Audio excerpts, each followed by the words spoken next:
You know, when I started, talked about judicial rascality. So what it empowers is security rascality. Because you cannot tell other police, army, navy, air force, condemn them plainly, and then you exonerate them. So you give them license to kill Nigerians, just like they are doing in Plateau, killing people. They are doing in Benue. Herdsmen are killing people.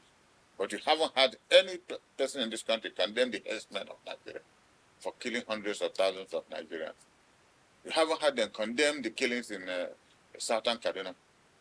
So the security agencies are being encouraged to recklessness. And recklessness not about spoken word. Recklessness with gun, killing Nigerian citizens. So if anybody, when Nigerian citizens see the details of the Supreme Court statement today, they will marvel at how, after saying all these illegalities that the federal government and their security agencies committed, all they had to do was that the primary court said, the appeal court said that the primary court had no jurisdiction. So they condemned the appeal court for taking that decision. Therefore, because the primary court had jurisdiction, the case should go back to them. So if in all these atrocities they committed, they had killed Nnamdi Kanu, what would be the basis of the primary court and its jurisdiction? What would be the basis of it? And look at the whole panel, about 7 judges, not one Igbo man, not one person from the southeast, not one person from the south. So it's a contrived business to put that boy, to put him behind bar. And we have been asking that they should turn him to Kuje prison. They refuse. Why wouldn't they allow him to go to Kuje prison? Why keep him at the DSS? Why? So it shows you that Nigeria is not interested in fighting insecurity. Because if they were interested and they love this country, they would have seen that Nnamdi Kanu is a major instrument that will bring security. Southeast will be a beginning.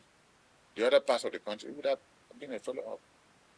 So it's unfortunate that you condemn security forces for the crimes they commit and you exonerate them by keeping Nnamdi Kanu there and asking that we go back again, to start case from, Federal High Court Abuja. What actually is the sin of Nnamdi Kanu? Asking for justice for his people. That's what he's saying. That the Southeast has been completely, excommunicated from everything that happens in this country. So we pray that this young man, I don't know whether you have had the privilege to speak with him, one of the most brilliant young men you can ever come across. Not only is he brilliant, but well spoken. Why this country shows you that we have no values. Can you imagine a boy that a whole zone respects? A whole zone respects him.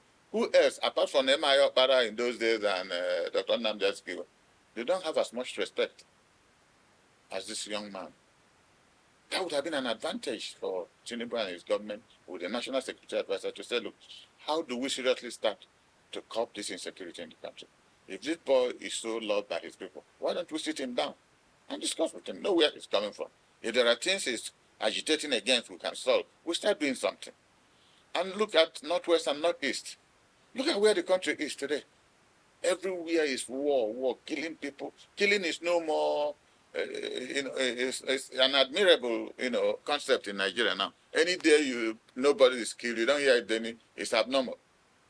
But in a normal day, hundreds killed in herdsmen in Benue Plateau, in southern Kaduna, in the southeast, then not to talk of the bandits and Boko Haram in northeast and northwest. That one is a daily occurrence, killing hundreds of thousands. We're a country without statistics. If we have good statistics, people will riot to know the number of Nigerians who are dying. Every town now, in all parts of the country, people are burying people. People go to bed, they won't wake up. So it's all cumulative effect of total insecurity. Probably you do work somewhere, nobody pays you. You are working for somebody, you are not paid. You go to bed, you are thinking of what you will tell your wife in the morning. You can't pay school fees. The man goes to bed and won't wake up. And will say, God, please take my life. Why am I living?